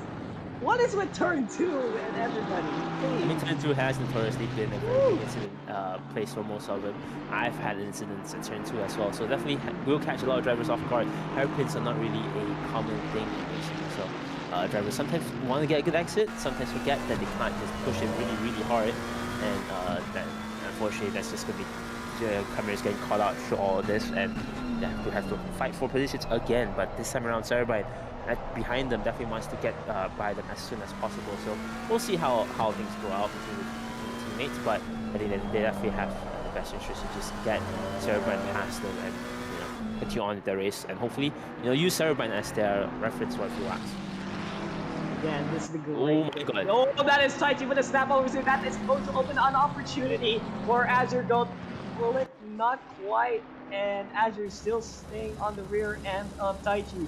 Thankfully, that snap happened in a section where you cannot overtake, guaranteed. Yeah, it's still a very strong fight between all from P2 to P5. Arcade are already gone at P11.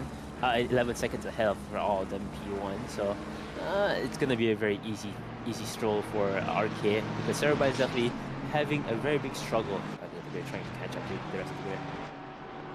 Now, Arcade may have the lead, but again, just think of the stewards' decisions, because there's a lot of incidents going on. So I feel like Arcade might be one of those drivers that are going to get slapped with at least a position drop, but we'll see when the drivers report and the stewards file their decisions as Cerebine gets past Cameers and 1B right on the rear end of Snowy. Yeah, definitely very big drive, a very strong drive for Cerebine, but the difficulty only increases as they slowly climb back up, because you also get more and more faster drivers in front of them, and also drivers that actually want to maintain their positions. Right now, they're fighting against silver drivers, against M drivers. Kvyat is one of the pro drivers that they definitely want to get past as soon as possible, but the rest of the crit definitely wants to keep their position, so it's gonna be interesting to see how they pass through all this quest though. In the M car, in the Bentley is currently in front of them, but not for long, hopefully. For Cerebine, that's probably going wide. There goes Cerebine. Yeah, getting pressure. Cerebine on the outside. Oh, was that Lappy on the going wide? No, that's Camille's getting a dive on Quest. I saw Lappy going wide. Oh, that's close between them and Raph. Raph going on the inside last minute to get a position. And there is Dirk coming to steal a position from Lappy, who has lost momentum from going considerably wide off of Hamilton. Yeah, Raph is still trying to get overall positions right here, but that has definitely caused a fight between Dirk as well as Lappy though, so not the most ideal position for Raph to be fighting against, but it is positions for overall points after all.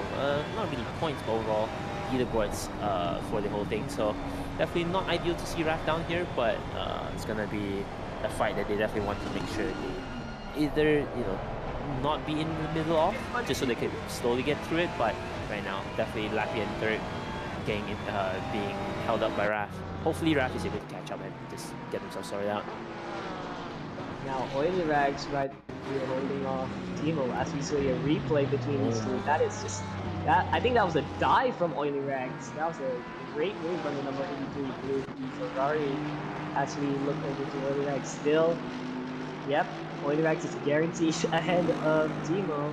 And I do want to point out the silver class leaders, Blade Wolf and Barcho here. Blade Wolf has been holding up Partial for quite a while now. Now, Blade Wolf, while he may not be the best qualifier, is phenomenal in racecraft and extra phenomenal when it comes to defensive driving. So Partial trying to make Blade Wolf crack as much as he can, but Blade Wolf, my goodness, coming from me, he is a tough tough nut to crack. But yes, he is pretty. They are pretty hard to fight against. Not because they are annoying to fight. They're not because of the bad racecraft. They are amazing, phenomenal, as you say, in racecraft, and you know it's always a treat to be able to fight with Blade because when you are able to take Blade, it's very satisfying. You know, it just shows that you are very capable of making sure that you are able to advance in the classes. And here is Bossy on Walkman now. Bossy with the quarter. Clearly, Alright, so we're looking back into this, but right now Bossy though, behind Walkman here in the Jaguar. The Jaguar is for Walkman definitely holding up really strong here, but you see here the pace difference between dipping sauce. 5 seconds is now the current pace gap, so not the most competitive car on the grid, as you can see here. Bossy trying to get an overtake, but Bossy might also be just new to ACC as a whole. Definitely not the most ideal car to be driving around here, and that has definitely shown here with how big the pace gap is. But it's still a very respectable car. It's always a treat to see the Jaguar on the track here trying to fight against all of it. As you can see, P7 still pretty strong, still a pretty strong car. Definitely still good to get points and positions. But if you're trying to fight for P1, definitely not the car to choose. But it's a good car to start out with. And right now, the Bossy trying to every moment they can to get any sort of overtake done on Walkman, but I think the Jaguar just strong enough to stay alive through all of this. Oh, yeah, Bossy clipping the curves a bit again. Lasting longer than that session of no lag fights, longer than I expected. But getting back on topic, we have Bossy getting a bit aggressive, touching the curbs of Nelson, trying to get past Walkman. Walkman, that Jag is very wide, so it's going to be really tough for that Porsche to get past, especially with Walkman driving it. Very phenomenal driver. Yeah, it's definitely, it's also just the fact that both cars have their own ups and downs. The Porsche definitely stronger on the aero department, but would they happen? No, that's not going to happen. The Jaguar though, definitely stronger on power. Dip having an incident just that stays alive to MP safely, maybe losing a little bit on the exit, but for now, still keeps it alive from Walkman and Bossy. Both drivers still fighting for positions from P7 here, and you gotta make sure they don't get too carried away. Drivers going a little bit off track. It's gonna be a little bit of an issue on their tire pressures, but if they still keep it alive, they're gonna have no incidents here as Laporte also fighting for position. With Blade Wolf on this currently a very big fight for P7. P7 fighting with P8, P9 fighting with P10.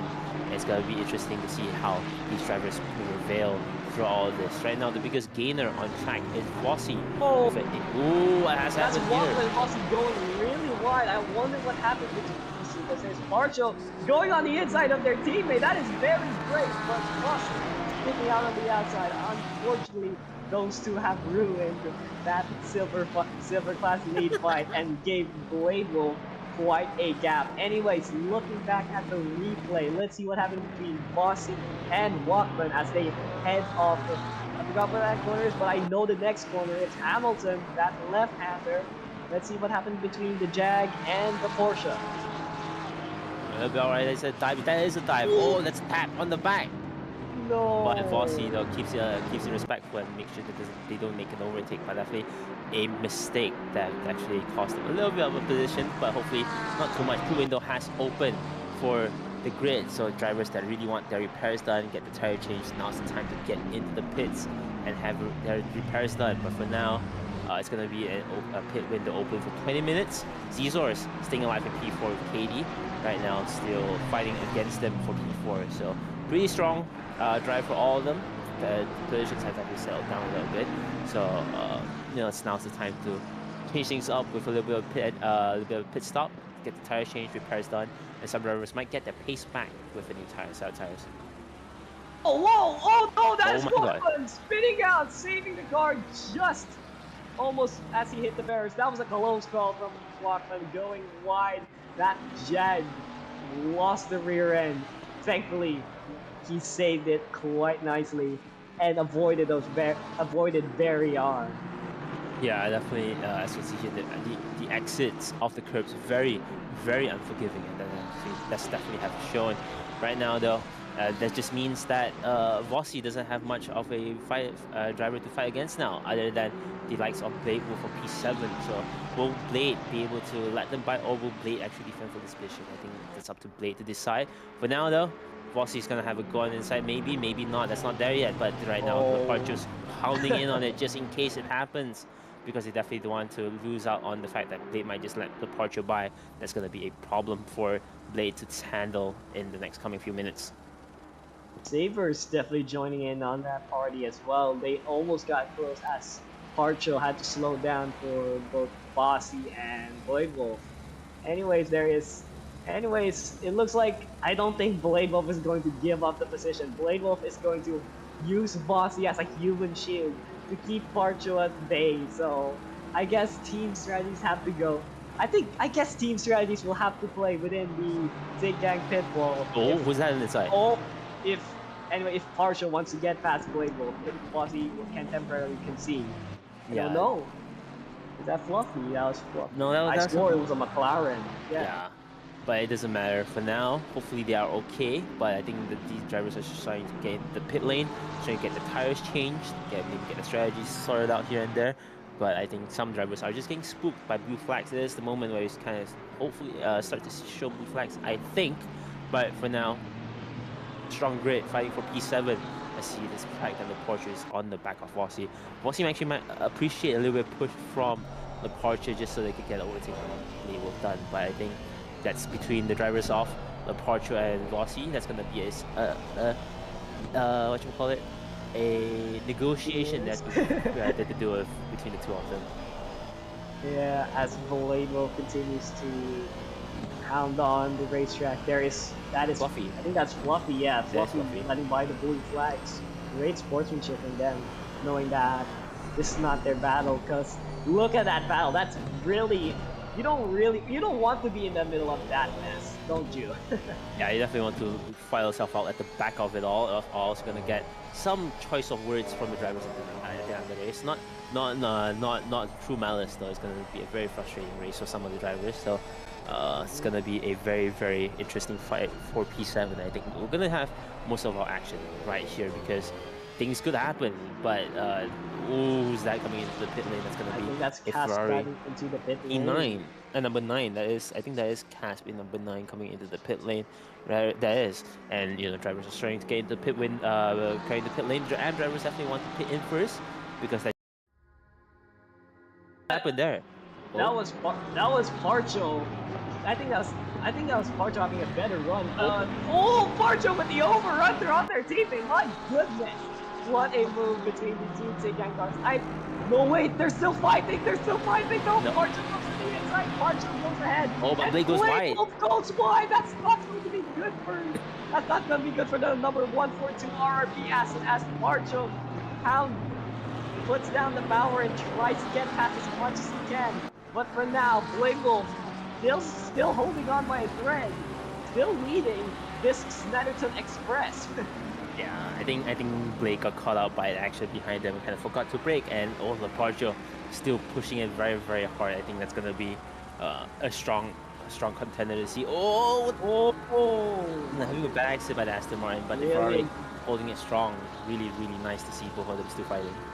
As I was saying, Parcho really aggressive right now. He sniffs an opportunity for the silver class lead, and Parcho's just trying to go to the inside as much as he can, trying to intimidate Blade Wolf, but you and I know too well that Blade Wolf's going to be tough to intimidate as Parcho unfortunately goes wide, and that's gonna cost them a lot of lap time. Yeah, but that's exactly how Blade Wolf gets you, is the fact that they are so calm and collected. You do things that might actually end up losing you time. And that you can see that from Leparcho just being a bit too aggressive. And they need to remember that you really can't beat Blade Wolf in terms of cutting under pressure. You really have to think about getting good exits, getting good runs, see where Blade is slow, and just find ways to get past them as much as you can. Intimidation tactics do not work on Blade because Blade will just ignore you and their rearview mirror like the plague. They'll just avoid you like crazy. That is indeed the case. Blade will be the chill guy right now, holding off both Takegang cars. This is both Bossy and Parto. Keep in mind, they are considerably quick drivers. Some of the quicker drivers in Taegang's roster, and now instead of being Parto versus Blade Wolf, it's now a battle between two teammates. They're really duking it out right now, trying to fight for well, Bossy has to fight for overall position, but Parcho really wants this silver class win, so this will be a really tricky situation between the two teammates. It's definitely going to be very tricky indeed. And if you notice, the Cerebrine is right now in P11. It's definitely a very big improvement from Cerebrine here from the last time we checked on them. But right now, they have Oily Rex in front of them though. Right now, I think side by side is the, looking at the timing sheet, actually no, that's a gap difference. So definitely still a big gap for them to slowly catch up with the grid though. But for now, Bossy though trying to get a good run on Leparture. Would that happen? No, that's not going to happen. They're going to stay at the back here. But for now, definitely a very interesting grid pack to continue as Huangvi just at the back, just keeping it alive for the rest of the grid. Keep in mind, some of the drivers have already pit, so Cerebine might have capitalized on those pit stops. He has yet to make it a pit stop himself, so well, it'll be interesting to see how Cerebine comes out once he has served his pit stop. I'm thinking that he'll be taking a early pit stop. Nope, that is Parcho taking an early pit stop, going for the undercut on Blade Wolf. Now Blade Wolf has to put the power down and try to fight that undercut. It's a 52-second pit stop time. You lose 52 seconds, so Blade Wolf has to put down the power. He has to push it to the limit if he wants to stay ahead of Parcho. Yeah, looking at the timing sheet for pit stops right now, only Walkman has had an ideal pit stop with 52 seconds. The rest of the grid having 56, 58-second pit stops. And right now, most of the M drivers have pitted. There's only 3 M drivers that have not pitted, but only 2 pro drivers have pitted this time around. I think for the pro class, their ideal strategy is to pit at the very back end of the window, but for the M drivers, is to pit early just so they can get their pit stops done, get the tire changed, and get back onto it. Compared to the pro drivers that definitely want to get away from the traffic that might ensue from just pitting early. You know what I think is why people are taking the early strategy? Not just because of damage, but because the undercut. It might be very powerful here in Snetterton, and if you have a good undercut, you can defend for all your life, but that's the riskier part. Defending, you have to trust that driver behind you. As Arcade dives into the pit lane, and Azure is coming out, I think, will they go for an overcut or an undercut? Azure looks like they're staying out, committing to the overcut. Yeah, I think some of the drivers might feel like the tires are still not there at KD. They're coming in for the pit for Z-Stars. They definitely want to have an overcut on Z-Stars because they know that they are faster than them, and Z-Stars definitely has been in front of them. For some drivers, an undercut is definitely a good idea, but for some, if you are having no issues with the tires, it's good to just keep it alive for a bit longer because, who knows, you might need that tire life a little bit at the end of the race. But for now, Dirk though in P27, one of the few M drivers that have pitted along with Huangvi and Snowy. Right now, only 3 drivers in front. Quest, Lappy, as well as Wolfit have not pitted for the M class. It's going to be interesting to see where the 3 M drivers in front are going to shuffle between the M classes behind them when they serve their pits. Yeah, that was Cerebine getting ahead of 1B into turn 1. Quite a brave move indeed as we look over to Dirk, who is right behind Snowy. But getting back to Cerebine, they are currently P6. Well, P6 for now, considering that he hasn't hit yet. So Cerebine has to put the power down. Maybe if his car isn't too damaged from all the dings that he's collected throughout the whole race, maybe he can fight out the whole damage and just go for a regular pit stop time instead of having to extend that for repairs. But who knows? Let's see what Cerebine will do once they come into their pit stop. I think the best strategy for Cerebine is definitely to not have the pit stop repairs done. Looking back at Cerebine's lap times, they are definitely negligible for now. I have to check in what this lap time is for now. But looking at their race, the fastest time is a 1:47.5, so that's still pretty strong in terms of their lap times. So definitely, they can stay alive out there without pitting for damages, but they definitely have to change their tires. So no, I think the best strategy for them is definitely to not have what has happened to the server? Oh Oh no. no. Don't tell me we have an Imola 2.0. What has happened to the server? We're gonna have issues here. It's gonna be we have half an hour remaining to do all this, and not sure what has happened through all this, but we're trying to make sure to get things up to date. Oh, that is gonna be unfortunate for the drivers here. Not sure what's happened with the server, but we'll try to keep things I sorted. I have a feeling I know what's going on. I think it's the same thing that happened within Imola. Like back in GT3 Season 4, we did have a red flag that extended the server time into. No, but that was a very long red flag though. For this one though, you only need the red flag for like a session, 2 minutes. So I think it's more of an overall server issue that we're trying to figure out. But definitely interesting to see what kind of thing has happened with the grid though. Yeah, that is a rather unfortunate case. Now we'll stay with you guys until someone can confirm that. We can bury the hatchet now and end the stream for now. But for now, I think we might have a rerun next week, but that will be up to what the people decide. And yeah, it's really interesting now. Let's see. So far, we don't have any announcements so far. So Yeah, it's gonna be interesting to see how things go. But while we're waiting for all this, what was your thoughts on the race this time around? I mean, what else is there to say? A lot of crashing, a lot of argy bargy. I thought we had the Simufur Wreckfest festivities done with, but no. Snetterton was a lot of mayhem, especially the first start and then the restart. We did have a lot of incidents, and then later on, people getting caught out in corners such as turn 2 and Brundle and Nelson. Yeah, it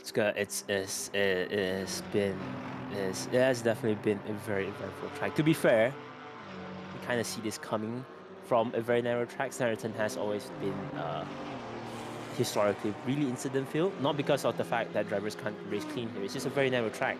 As much as a clean drive that everyone wants to be here in in uh, in Snetterton, it's just a bit of a small track for 30 drivers to stay ahead of. So unfortunately for most drivers, you get caught out here. It's definitely not the easiest car, not the easiest track to even race here. And unfortunately for some drivers, they just get caught out, and this is going to be a problem for most of them.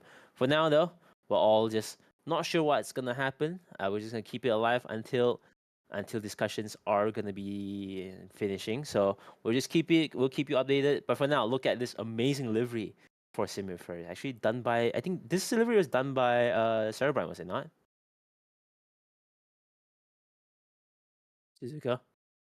Oh, I guess Suzuka's not here for the moment. But yeah, I think Suzuka's having small bit of technical issues. Sorry, The but mountains are killing me, and I'm alive again. Suzuka, do you remember this livery is done by Cerebrine? What livery? This Simufur livery. Oh yeah, of course. Yeah, the livery is done by Sarban. He's a very great livery designer. He actually designed most of the liveries. Actually all of I think 90%, 95% of the liveries. The only other designer we have is Newt. So it's either me, Cerebine, or Newt, and a lot of those designs come from Cerebine. For example, the GTR, the 296.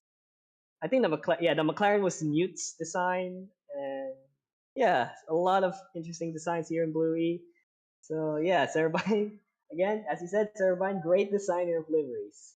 Yeah, definitely have a lot of good livery designers here on the grid as well. I've made my fair share of designs. Blue E has a lot of designers as well. We have the very, very, very, very talented Cabal designers as well. Van's one of them, as well as Phaser as well. All very good designers. That's usually the upside of racing here in Simufur. You just get to see a lot of amazing liveries. and just a lot of small little meta jokes that you see we put here and there for now. But with how things are being discussed in the Surits, we'll have to see where things are going. But for now, interesting to see how all of this has entailed though. For now, we outside of ACC though. Do you want to talk about iRacing? You guys see Daytona 24? Are you gonna be racing for the 24 hours of Daytona? Unfortunately, because I'm still on Wi-Fi, I'm not yet on fiber. I don't think I'll be race ready just yet. But I am currently designing the two prototype cars, the two GTP cars that they'll be racing. That's the Cadillac V Series R and the Ferrari 499P. Very stunning livery designs. So Yeah, speaking of designing, I still have to have time to crack my head against the designing for Leggy Too Fast's livery. It's gonna be a problem because I don't have much time to design livery, but we have to make it happen. Yeah, but right now discussions are being made to see what will happen with the remaining 30 minutes of this race. It's good. It's unfortunate that we have issues currently right now as we. It has been a very cursed season, isn't it? Looking back at it. hmm I think, funny enough, I think Nürburgring was our least cursed race. That was just a lot of good racing action. So Yeah, had its ups and downs, and it has been nice to see drivers still sticking with us. We definitely like the fact that Cerebine is still slinging the car, the very very very annoying GTR to drive around here, still being very fast here. It's definitely Cerebine is definitely very talented in terms of making sure that they are able to get the cars going where they want to, and usually drivers aspire to be as fast as Cerebine here and RK definitely has put up a very good fight against Cerebine, and you can see here RK keeping it clean this time around with no incidents have definitely put them pretty far up the grid before things have happened. Right now, drivers are being escorted into the briefing, so unfortunately we won't be able to hear what happens. I think we'll be able to I think know what happens in a bit, but for I, I now, I you have a wanna go in? feeling Denak might hear what he is. Are you still connected to the briefing? Yeah, I don't think Danex will be able to hear it because briefing is not connected to the steering broadcasting. Dang. Do you want to go in there and have a look, or are you just gonna sit here and wait? I think we're gonna sit here and wait.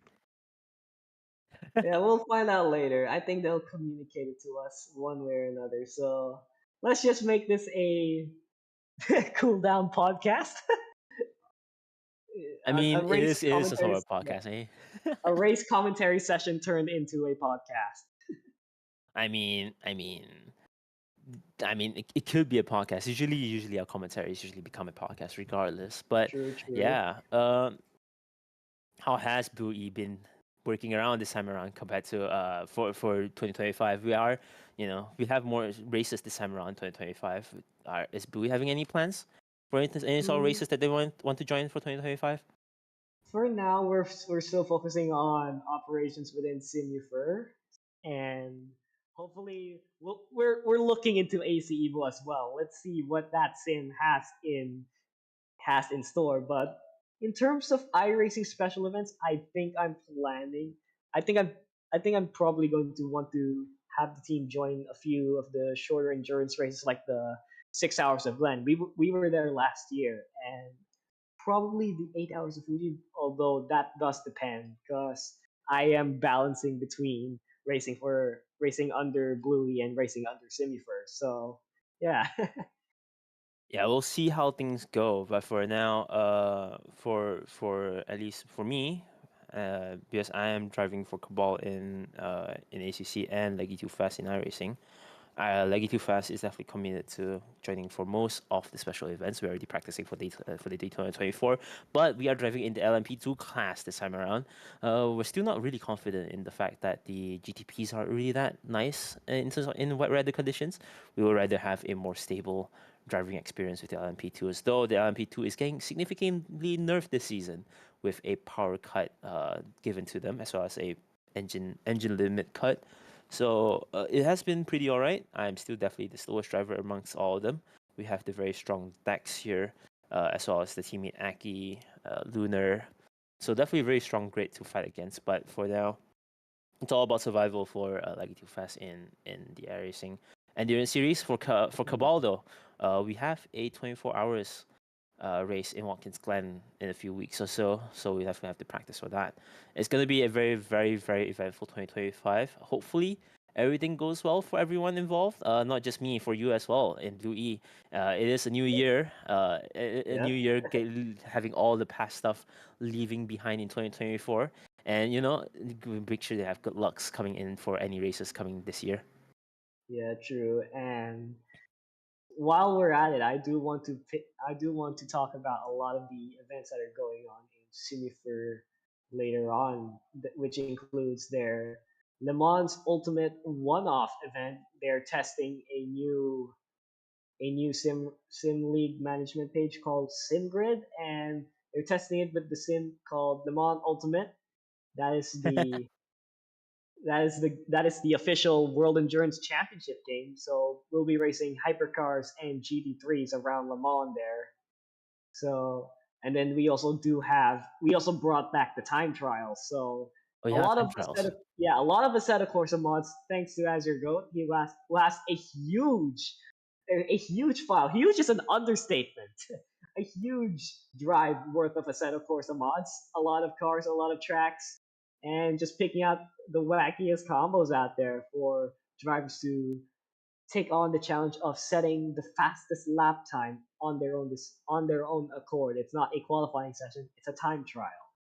Yeah, time trials are definitely nice for drivers that cannot join us here in the main season. Because for some of us right now, it is like 2 in the mornings, close to 3. And for some, it's definitely not the best time to be racing with us. So time trials definitely a good time for drivers to slowly get involved in the community, have some fun, be recorded on their own time. And besides the fact, we used to have rally championships as well. That's going to come back soon, hopefully. And it's always nice to see drivers just get involved in different championships. Usually drivers feel left out, unable to join us in ACC, but in the main time slot that we have here. But that doesn't mean that we always exclude you in our races as well. Because at the end of the day, we are a community. We are pretty big, and we make sure that we have fun. Everyone's here to just have fun. Talk about racing, talk about everyday day in life stuff as well, hardware stuff. And sometimes you have people hosting game nights as well. So if you're Yeah. interested in joining us in just having fun, chilling with people, and no matter what time zones we have drivers from New Zealand all the way to Asia to Europe to the United States. If you're interested in joining us, definitely trying to check out the Discord as well as any of our social media pages. We have pages on Twitter, on Blue Sky, and definitely able to see any sort of updates that you have regarding our races here. Yeah, and speaking of watching real life motorsports, the new year's underway, so we do have a lot of motorsports that we're looking forward to, such as the the Rolex 24 at Daytona, the Roar before the 24.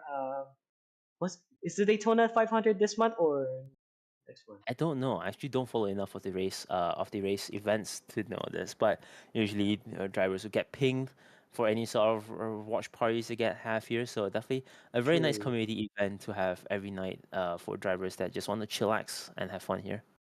Yeah, 2025 is going to be a I feel like it's going to be a great year for motorsport, especially in Formula 1. You have this really shifted up, really changed out grid. A lot of drivers in new teams, etc.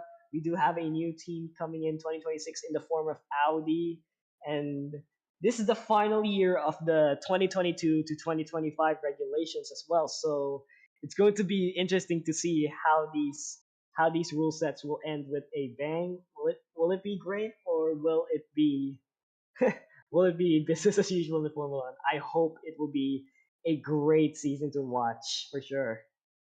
Yeah, it's gonna be interesting to see how the driver shuffling in the new season is gonna, have any sort of changes to the grid. Right now, still, I think it's been a while since I followed F1 because I just can't be arsed to do it. But m- is Hamilton moving to Ferrari this time around? I Yeah, forgot if Hamilton this is is the next. indeed yeah. Hamilton is indeed moving to Ferrari.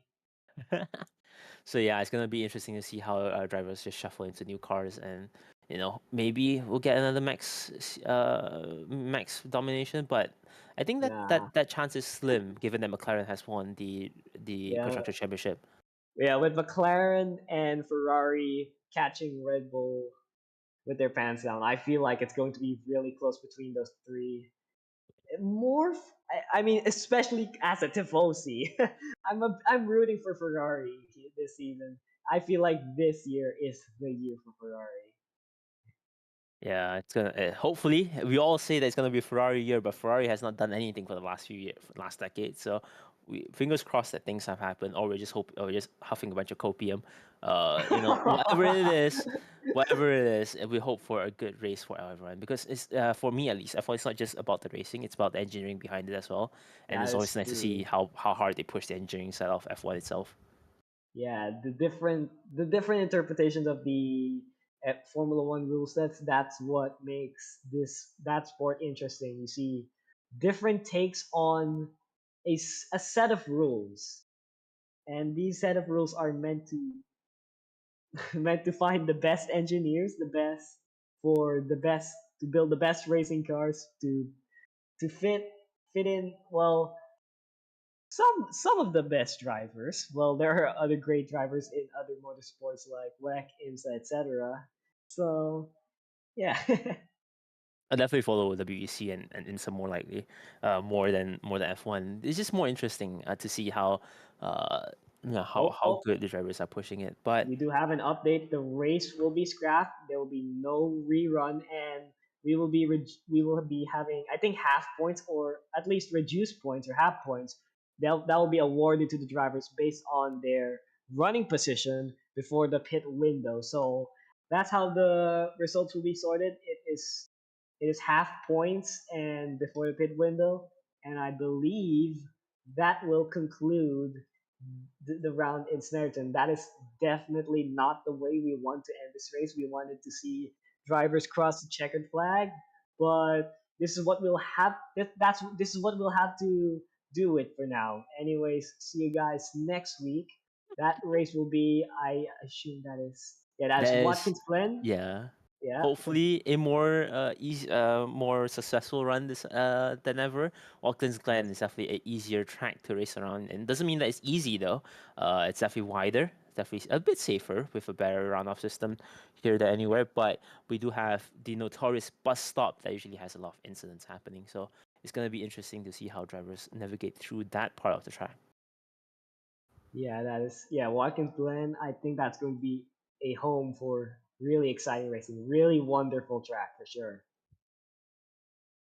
Yeah, but for now, it's gonna be a very fun race. I think I'm gonna have to double confirm for Denak if you want to end the stream here or if you want to continue. But it has been a very nice race, a very nice return to 2025 for commentary.